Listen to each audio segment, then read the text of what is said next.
Entonces nosotros partimos de un material base, por ejemplo, un polipropileno, una poliamida, un poliestireno.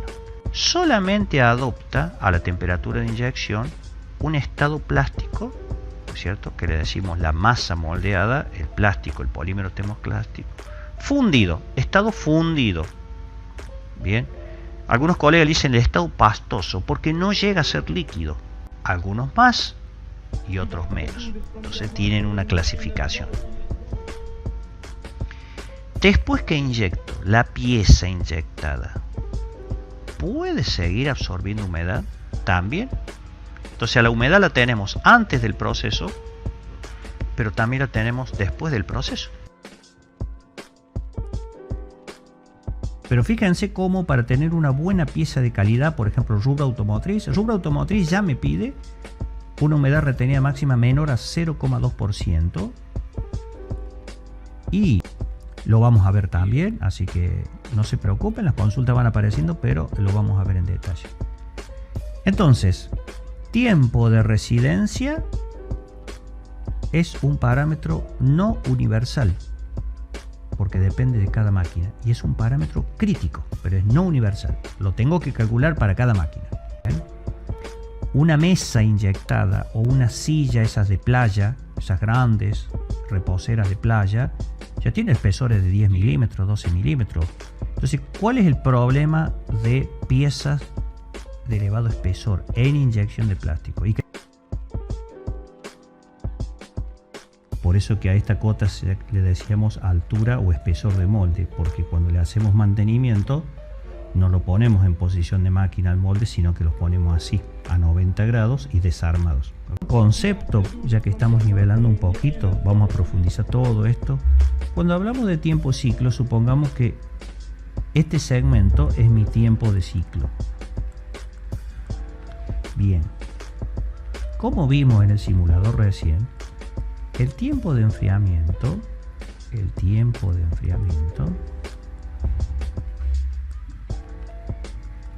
es el más importante respecto al costo de fabricación de la pieza. Estos que absorben mucho se les llama higroscópicos. Bien, nosotros vamos a estudiarlo pronto a eso. Entonces, ¿y cuánto es el tiempo de secado? Temperatura ya más o menos tengo idea, entre 80 y 120 grados centígrados. Ese aire caliente, tipo secador de cabello. Bueno, ¿cuánto tiempo? Y va desde 2 a 6 horas.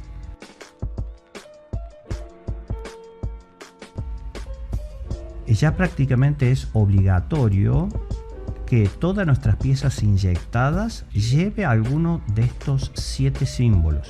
Degradación plástica, vamos a escribir acá.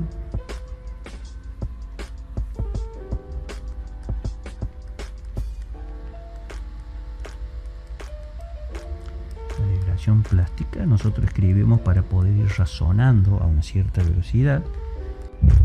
Bien, entonces, ¿qué me dice esta maquinita de ensayo de fluidez?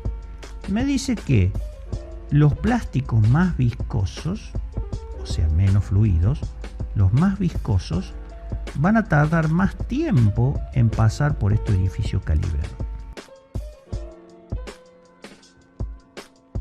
A este punto X, digamos. Esa, si yo bajo acá en X, este punto, eso es la temperatura de degradación. ¿Okay? Entonces, como vemos, si bien los plásticos amorfos tienen una temperatura de degradación alta, pero no tengo que seguir calentando para llegar a ese punto X. Y acá predomina la presión. En la fase anterior de llenado es algo violento, inyecto muy violentamente, altísima presión, altísima velocidad, porque tiene que llenar el menor tiempo posible, y después pasamos a un usillo quieto pero sostenido con presión. Pasamos de una fase muy histérica de llenado a una fase tranquila de enfriamiento.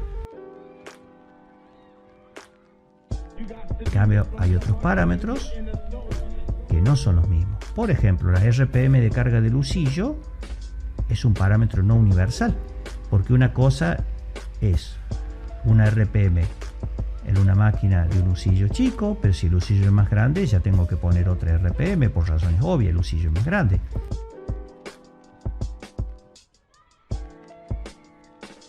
Aquí se ve bien la placa, porta expulsores y los expulsores.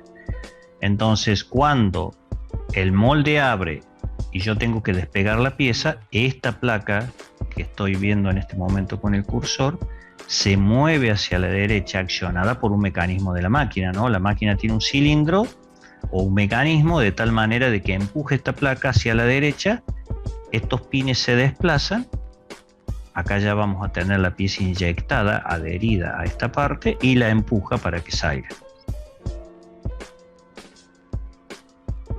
Acá abajo y allá arriba, acá está el otro cilindro, están en oposición.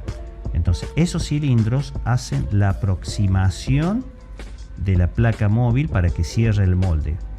Las 4 columnas están perfectamente construidas y montadas porque están en voladizo, como verán, y deslizan en el interior de los bujes de la placa móvil.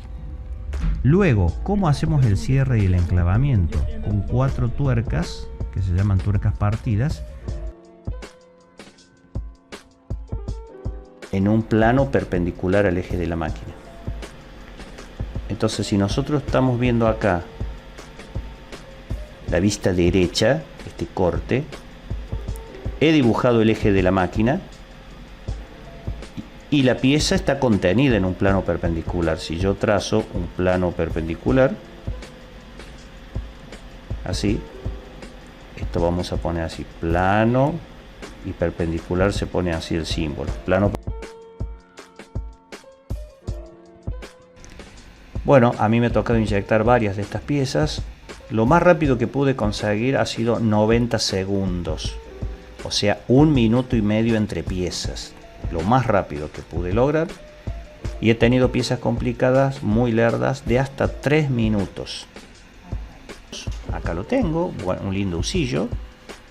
Me dice que esta máquina puede inyectar 14 litros, 14.000 centímetros de expulsión, porque la placa expulsora del molde está unida con un vástago al cilindro de acá. Vamos a poner zona insegura porque la viscosidad, recuerden ustedes que la viscosidad es la inversa de la fluidez sobre volumen por definición. Entonces, no se toma el diámetro del núcleo, se toma el diámetro exterior trazando una recta tangente a las hélices, tangente de mucho tiempo de plastificación. Y si se acerca a 15, tiene menos tiempo de plastificación, pero yo lo puedo manejar con la RPM carga, pero sería un husillo más adaptado a los materiales semicristalinos que tiene una zona de compresión fuerte. Ya vamos.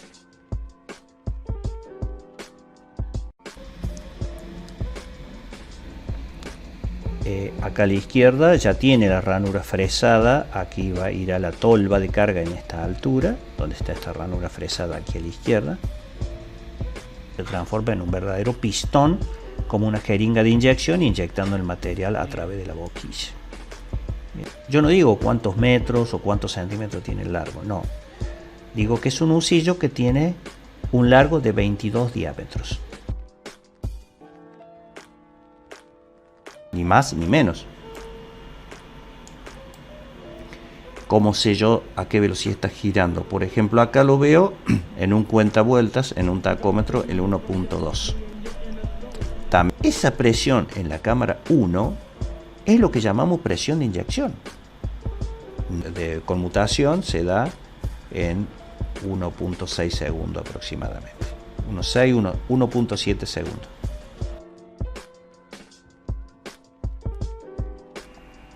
Bien.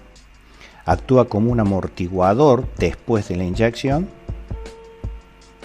con incorporación de material. Entonces, presión P1. Esa P1 lo tengo que lograr desde que el usillo empiece a inyectar, aquí en la cota 147, que es esta. Empiezo a inyectar, levanto presión, pero la tengo como concepto. Y vamos a poner acá que la cota colchón, todo que se hace aquí. Bien, o sea que acá nosotros vamos a tener una zona recomendada de inyección, supongamos entre 50 y 80. Entonces, que lo hemos tocado un poquito al tema. Dijimos nosotros, mire, para llenar la cavidad de su pieza, usted tiene que determinar la presión de cavidad, que ya de la inyección a la segunda presión termina ese tiempo de mantenimiento, usillo de la carga, que es este segmento que dura 5 o 6 segundos. Acá dice 2. Bien. También tengo la descompresión un segundo, retroceso de la unidad. O sea que cuando empiece a enfriar, pero acá no puedo inventar cualquier número, ni siquiera estadístico, tengo que irme al catálogo de la máquina. No lo tocamos más porque vamos a satisfacer ese criterio. Y si quiero alterar la temperatura de la masa, tengo otros caminos. Bueno, supongamos que tengo la posibilidad, no la vamos a descartar, de cambiar usillos. El usillo ideal para un semicristalino es un usillo con una zona de compresión fuerte, como ya vimos cuando estudiamos usillo. Entonces el cálculo. Y vamos a ver en particular las técnicas de enfriamiento cuando veamos moldes. Pronto. Y abajo en el denominador hice peso específico de A multiplicado por el factor en esta fase de plastificación. Repito, el Q es la cantidad de calor que yo aporto durante la plastificación. Veo el convenio colectivo de trabajo en cada país y un operador inyector tiene un costo por hora. Puede tener diferentes categorías. Te da el gráfico de consumo de energía eléctrica hora por hora. De alguna manera, de que les comenté, bueno, en mi máquina, en mi prensa de 130 toneladas, yo sé cuánta energía eléctrica consume por hora. Como tengo el coste de su empresa, lo tienen que relevar. Normalmente el contador, el administrador de la empresa, tiene ese dato de venta, ¿ven? Al precio de venta final. Entre acá, ¿bien? Un pin que puede eclipsar, que puede encajar con otra pieza. Entonces, si uno continuara la forma de la pieza así, con este radio, si la pieza tuviera solamente esta forma, darle esta forma, 3 en 1, o sea que si esto es 3, esto es 1, darle 3, creo que les había mostrado. Son amorfos y semicristalinos, que tienen diferentes porcentajes de contracción, han estudiado lo mismo que hemos estudiado nosotros. Entonces fíjense que la cavidad del molde se genera por este macho bien profundo. Fíjense que este es un macho muy profundo que genera este vaciado de la pieza, y el postizo me sirve para todos estos contornos que tiene la pieza. Están buenos estos moldes.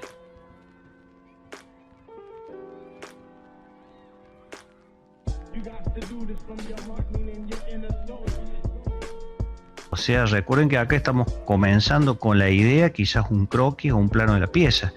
Entonces el estudio de factibilidad implica tomar ese diseño y precalcular las dimensiones de un molde, como nosotros lo supimos hacer cuando vimos fuerza de cierre, y precalcular o preseleccionar cuál sería la prensa que vamos a trabajar.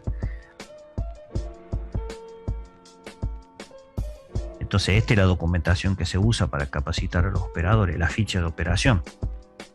La operación 10 se hace una ficha de operación para la primera operación 10 y se describe acá qué se hace.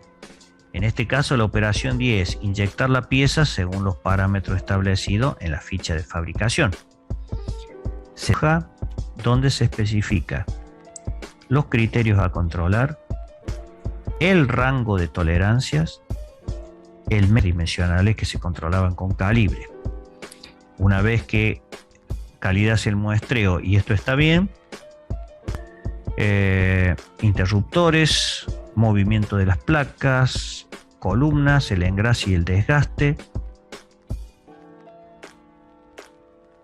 alimenticia, sabores que se llama, si no sería ojo entrenado para patrones de brillo y de color. Entonces, cuando yo comparo mi pieza inyectada contra la pieza patrón de brillo, supongamos que no da igual, el ojo entrenado dice no, son distintas.